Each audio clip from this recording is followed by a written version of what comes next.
But even here, when we see global scenarios, I mean, I'm sure you must be knowing the fact that there's just one company who publishes currency of 80% of the countries in the world.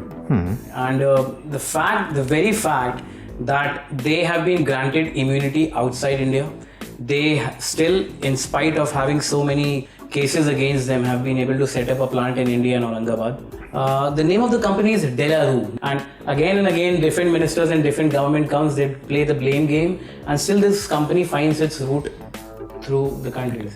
So my bigger question to you is, if currency has a monopoly, if digital wallets are not safe, where are we? Let's start from the very beginning. This company that you mentioned is doing a great job because a lot of currency notes get counterfeited. So that's one reason why we shouldn't use them. And I think we should also replace the little paper money with digital, with plastic money. Not plastic as in debit card, credit card, but plastic as in plastic. Yeah, because had you mentioned plastic, they're also getting into plastic currency manufacturing. Yeah, but they may not be the market leaders there. But I believe that paper currency, as we mentioned in a video, is old, outdated technology. Right. They should use digital currencies like Bitcoin, which the Indian government is not doing. So what I'm saying is, the minute you bring in digital currencies, then they can't be hacked. None of these problems happen. Since you mentioned politicians, and this game of chess is about to get over, and chess is so much politics. Per se, the Indian government and India's cyber security. 2 days ago, Ministry of Home website was hacked. Last year, there have been more than 50,000 cyber attacks which have been conducted. And considering the fact that cyber attacks are now the new forms of warfare, and we still don't have our cyber security in place. In the latest budget, there was a allocation to CERT, the emergency response system to cyber threats. Where do you see this going? Okay. See, the first positive thing, let's say something positive about the Modi government is that he did exactly what Rajiv Gandhi did in the 80s. The first Prime Minister to talk about computers. So Mr. Modi is good for us because he's talking about computers. The problem is, it remains at talk. The 10 years of the Manmohan Singh government, Dr. Manmohan Singh never once spoke about digital. Mr. Modi does it every day. But we don't want words. Now, what I'm saying is that today, let's take the police force. Because a constable, when he reaches senior inspector police, over 30 years, has solved 50 murders, he knows how to solve the 51st murder. But the problem is today that and here I don't blame the government as much as I blame private sector. Companies, banks don't register cybercrime cases. So it's difficult to catch a cyber security? No, it's not difficult. It is, the world has learned how to catch them, but the problem is the world has learned with experience. We people don't have experience. But we have 50,000 cyber attacks a year. But that's rarely what you do not call an experience. No. Like, let me give you a practical example, okay? A couple of years ago, and this happens yesterday, it happens 5 years, for the 10 years, last 10 years. Companies, they have people who send them anonymous email.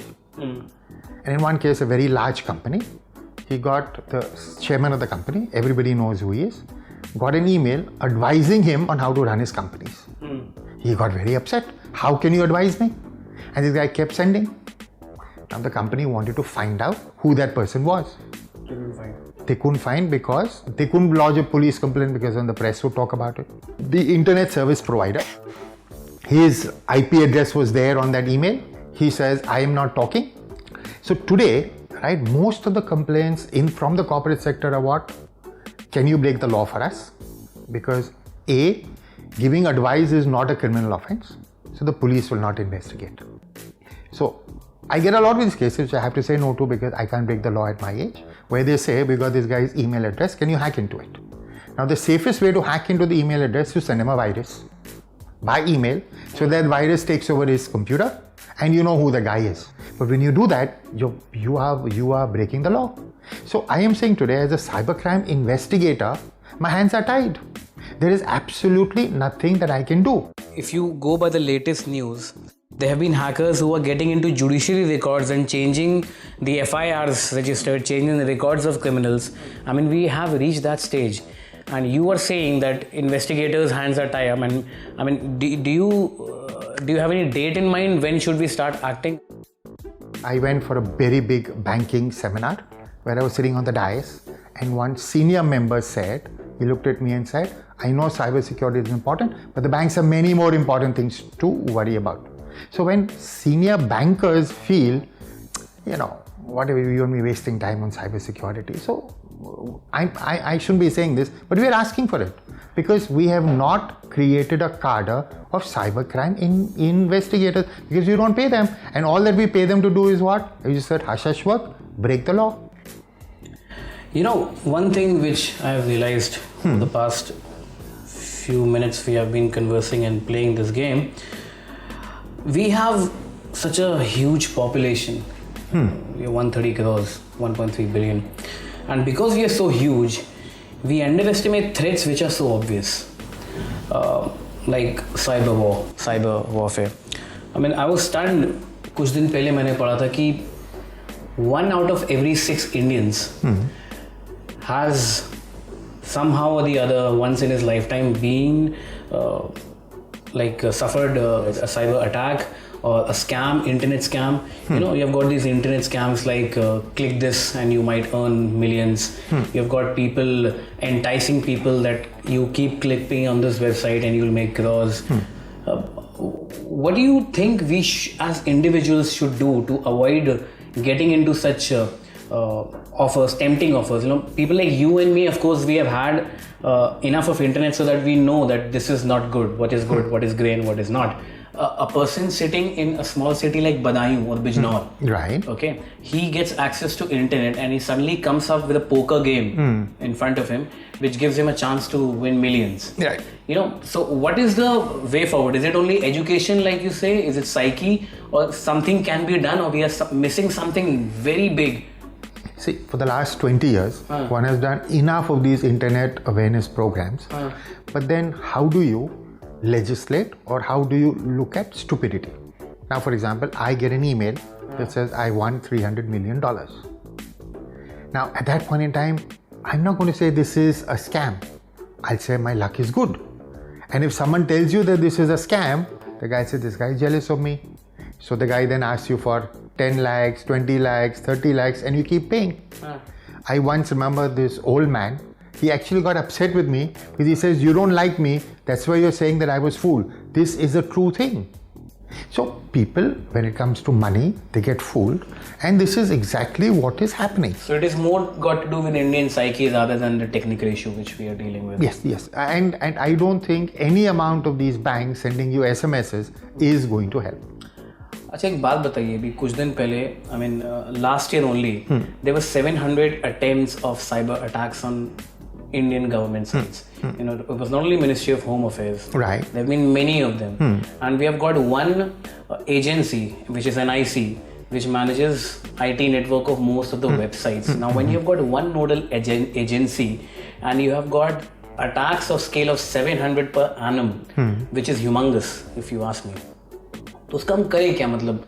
The problem is that bureaucrats, politicians, you look at corporate houses, you look at everybody, we're not taking cybersecurity seriously. Now, for example, a cybersecurity expert like me. अरे मकबूल, हाँ, continue. You were saying something. I need experience. I need like I play chess. The more I play chess. चाय ले आओ. You want चाय? हाँ. चाय, 2 चाय ले आओ. 2 चाय ले आओ. हुक्का है क्या? You want hookah? No. You don't like hookah? I don't smoke. I used to. Okay. चलो रहने दो.